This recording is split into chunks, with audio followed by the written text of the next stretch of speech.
Ah, pra mim tanto faz. Deusa. Ela se apresenta, ela é uma deusa, pronto, acima dessa classificação.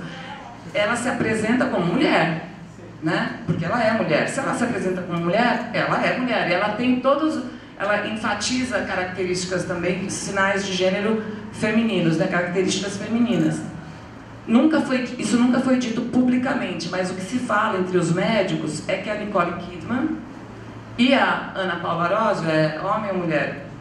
Ela é mulher, né? Ela se apresenta como mulher, muito linda também.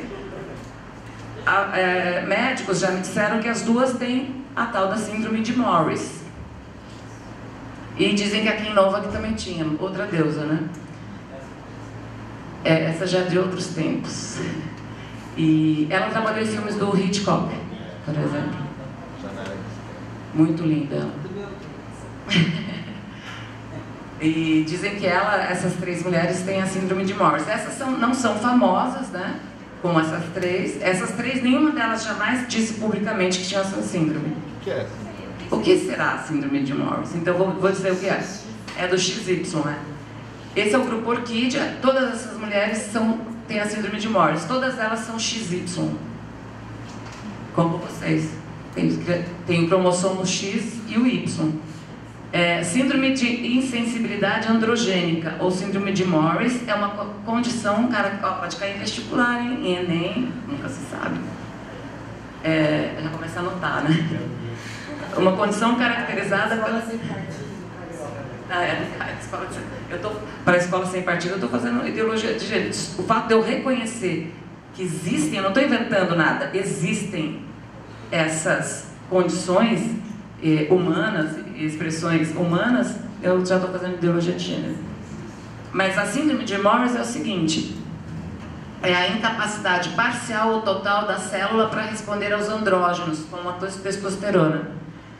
Isso, traduzindo, é o seguinte: a criança ela nasce XY, mas como tem essa insensibilidade androgênica, ela não desenvolve pênis, ela não tem desenvolvimento de caracteres sexuais secundários também, nem primários nem secundários. Então não tem nem pênis nem os secundários, barba. E tem algumas características que são um pouco mais masculinas e que nós, mulheres, muitas vezes gostaríamos de ter. Por exemplo, pouca índice de gordura no corpo. Então são magras em geral são até modelos, que elas são altas e magras, né? Como muitos homens são.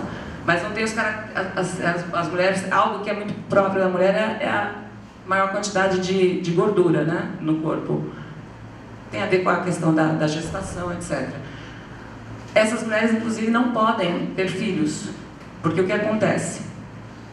Elas também não desenvolvem, não tem útero, então a menina, quando chega na puberdade, não menstrua, 11 anos, 12 anos, 13 anos, 14 anos, a família começa a achar estranho, né, que não menstruou ainda, vão fazer os exames e daí se constata que não tem útero, não tem os ovários, enfim, e não pode ter filho, assim, biológico, né? E aí vamos investigar, aí o médico já levanta a hipótese de ser síndrome de Morris, isso pode ser por outras causas, essa condição, mas enfim, síndrome de Morris é uma das causas. E aí constatam que ela é XY. Muitas vezes para aceitar isso é difícil para a mulher, por isso que falam dessas três. Essas três realmente nunca tiveram filhos biológicos, né? A história da Ana Paula Arósio também envolve muitas tragédias na história dela, né? Mas enfim, essa condição, são mulheres e são XY. Então esse argumento de que homem é XY, mulher é XX, não dá. E da mesma forma também tem a síndrome de La Chapelle ou síndrome do homem XX. É uma condição genética rara na qual o indivíduo com cromossomo sexual XX desenvolve genitais masculinos. Aí tem a explicação genética para isso, né? Mas calcula-se que essa síndrome afeta 4 a 5 em cada 100 mil recém-nascidos. Entre os 200 milhões de brasileiros, pode-se estimar entre 8 e 10 mil homens XX e mais ou menos isso também de mulheres XY. É bastante, né? Por isso que nós psicólogos, nós nos importamos sim. A maioria que importa, para nós a minoria importa muito. Porque essa minoria, né, se houvesse uma pessoa só com aquela condição que implica sofrimento, né, dificuldade de aceitação, a gente se importa com essa pessoa. A minoria não tem que se adequar à maioria. A minoria é tão humana quanto a maioria e merece respeito igualmente. Então, como nós já falamos, sexo é algo mais biológico, mas não se reduz aos órgãos genitais. Também diz respeito a hormônios, gônadas e outros aspectos aí da condição biológica. Gênero é a construção social, é a noção de quem a pessoa é, homem, mulher, transgênero, cisgênero, etc. O cis, vocês que são vestibulandos e vestibulandas, a minha filha falou que em química tem uma nomenclatura parecida com isso, com cis e com trans, não tem? Que é um negócio assim das ligações duplas de carbono. Ó, Enem, ligações duplas de carbono, se for igual é cis, se for diferente é trans. Em lados opostos é trans, do mesmo lado cis. Então, e aí vem essa nomenclatura, né? Do mesmo lado, do lados opostos. E, aliás, por falar nesse termo opostos, né? As pessoas costumam dizer que se referir a outro sexo como sexo oposto. Eu não gosto dessa forma da gente se referir ao outro sexo, porque traz uma ideia de oposição, como se nós fôssemos tão diferentes assim. Nós somos muito parecidos, na verdade. E tem algumas diferenças que são importantes, mas somos seres humanos, né? Mas eu já ouvi de um aluno, não daqui, nem de Jacareí, de outra instituição, me dizer que os homens são mais inteligentes do que as mulheres porque têm o cérebro maior. Pelo amor de Deus. Ouvi isso. E ele era mais baixo do que eu, menor do que eu. Eu quase pensei, então, quer dizer que... Né? Mas aí fiquei quieta e usei outro exemplo. Não, fui educada com o rapaz, né? Falei, então, por que você são mais inteligente? Eu falei assim, não, mas veja bem, a baleia tem um cérebro enorme, isso não quer dizer que ela seja mais inteligente do que nós. Aí, claro que é uma questão... Claro, se você fizer... Como os homens são, de fato, na média, maiores que as mulheres, proporcionalmente o cérebro é maior. Mas não há nenhum estudo que indique que o homem é mais inteligente que a mulher. Não há nenhuma comprovação disso. Nem o contrário, tá? Nem o contrário.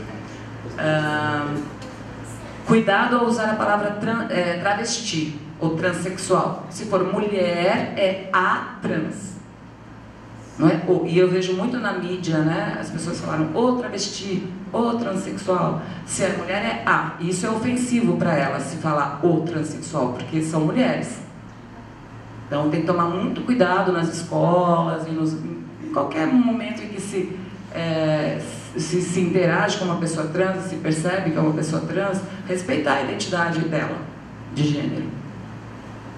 Eu lembro que na Defensoria Pública, às vezes chegava mulher trans e os estagiários de direito, ou seja, dentro de um órgão de garantia de direitos, como a Defensoria Pública, davam risada, né? Falavam, chegou o traveco, essa expressão que é super pejorativa, né? Fere as pessoas, né? Enfim. Eu tentava conscientizar, né? Mas enfim. Alguns exemplos, então. Vamos lá. A Rogéria, conhecida como a travesti da família brasileira. Já faleceu, né, Rogéria? Já mais... olha que legal. Ela faleceu ano passado. Há pouco tempo, né? Mas enfim. Também aqui no Instituto Federal tem a Vânia Gomes, que ela é professora, ela é docente do campus de Salto, e ela foi a primeira docente a pedir o uso do nome social no Instituto Federal.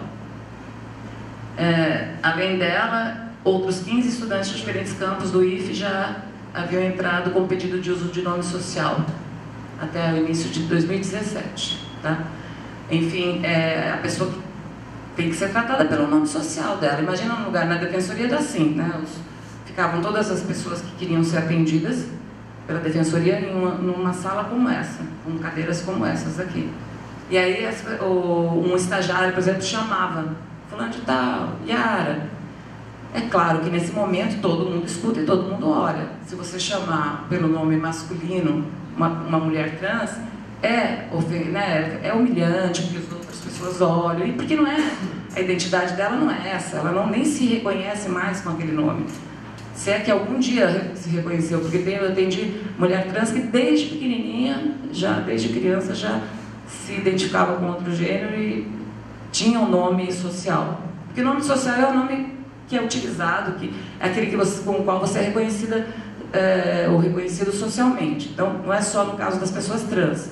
Vários políticos agora, nessa véspera aí das eleições, às vezes eu ouço lá o Zé Simão falando dos nomes, né, estranhos dos candidatos. O próprio Lula tem um nome social, né? O Luiz Inácio Lula da Silva, o Lula é um nome social que foi incorporado ao nome dele. Mas o caso das pessoas trans, eu atendi uma pessoa que não era trans, era cis, uma mulher, mas tinha um nome que causava vergonha, realmente causava vergonha. E ela queria mudar o nome por causa disso, e usar o nome social dela, por causa do constrangimento. E tem legislação para isso, inclusive. Em termos de gênero, a Ruby Rose, por exemplo, que a gente viu no vídeo, ela é o quê? A Ruby Rose, ela dizia que o gênero dela era fluido. Então temos o gênero masculino, feminino, que são os mais, né, que tem maior número na sociedade, são os mais valorizados também, principalmente o masculino. Mas também tem pessoas que se consideram como tendo gênero fluido. O que quer dizer isso? Ele transita entre o masculino e o feminino. Às vezes está mais para o masculino, às vezes para o feminino. Tem algumas que dizem que são agêneras. É muito difícil a gente entender isso, porque